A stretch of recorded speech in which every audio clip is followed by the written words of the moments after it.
December 22nd, 2016. Bobcat Rescue call in Estero, Florida. When people call to report an injured bobcat, I usually insist on a photo because most people can't tell a house cat from a Florida Panther or a coyote from a bobcat. I also don't want to waste a lot of my precious time chasing my tail because some animal abuser thought it would be a good way to keep me busy or lure me to my death. For some reason, I believe this caller. Julie said her boyfriend, Jeff, was working a construction site on Corkscrew Road near Alico Road in Estero and saw an injured bobcat. I asked her to have him text me a photo, but an hour later, and still no text, I called her back. She said he wasn't allowed to answer his phone except at lunch, which was when they had talked about what he'd seen. I tried calling him twice and it went to voicemail, so I explained that it would be a 2.5-hour trip before I could get there, which would be around 4:30 to 4:45.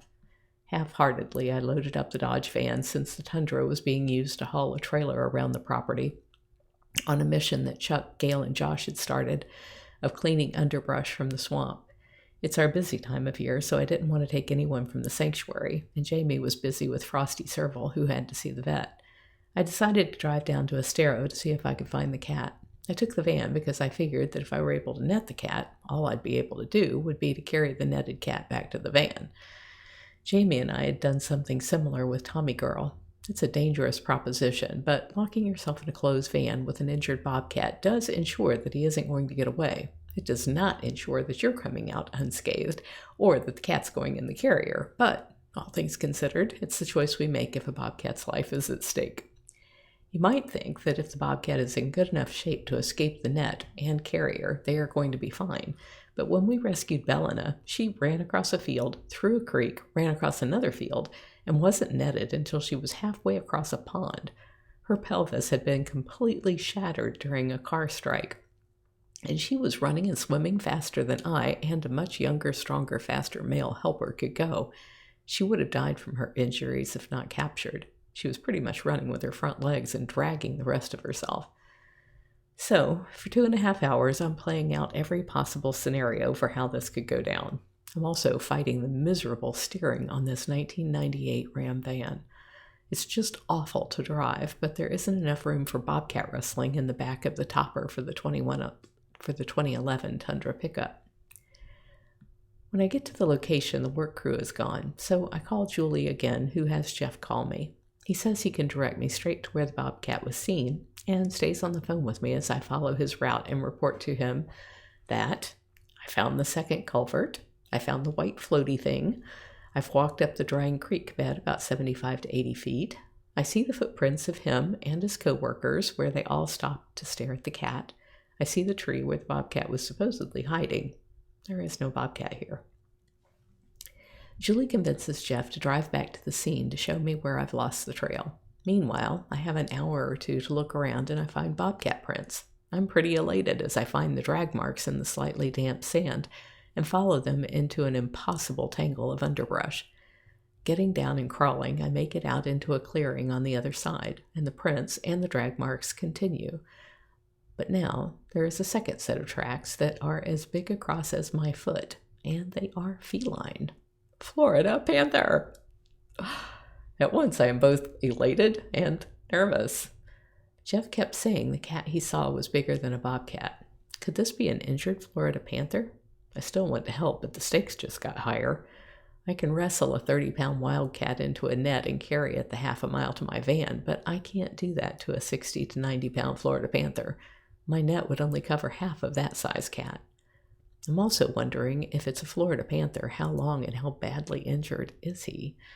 Just enough that I'd make a good meal? I'm really not liking this, and it's getting dark. The mosquitoes are about to carry me away. No one is going to find my body way back here because I've gone further into the woods than the road workers did. Still, I want to be sure, so I use the rest of the waning light to see if I can follow the tracks. But as the sand gives way to sticks and leaves, there are no more tracks to follow, as I hit another wall of thick underbrush all around this open space. I crawl back out, same way I came in, but this time with a sick feeling because I can't see behind me. Now I'm back in the area where the workers had been scared off by the cat, and I peer into the deepening darkness with the flashlight I've brought. I check behind every tree, bush, or clump of brush as deep as I can push back into the weeds along both sides of the creek bed. I cringe at how thick the poison ivy is here.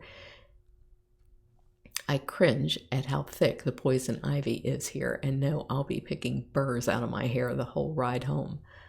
I figure that Jeff and Julie should be arriving soon, but it wouldn't be safe for them to be out here with no protection at all, so I head back to the van to get the other two nets.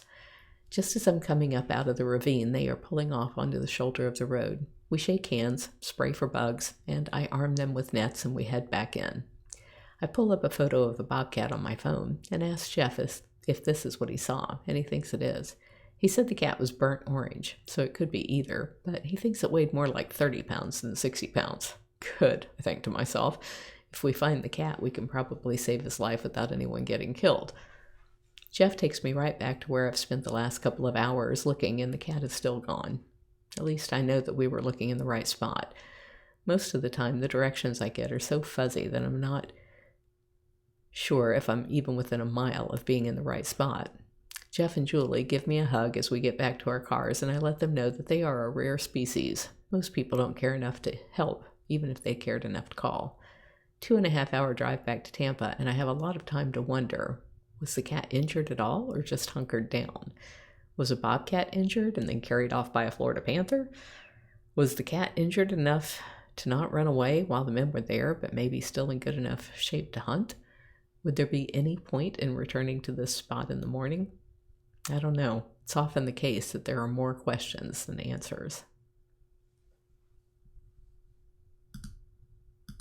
If you enjoy these video blogs of my diary, please like, share, and subscribe. Thank you.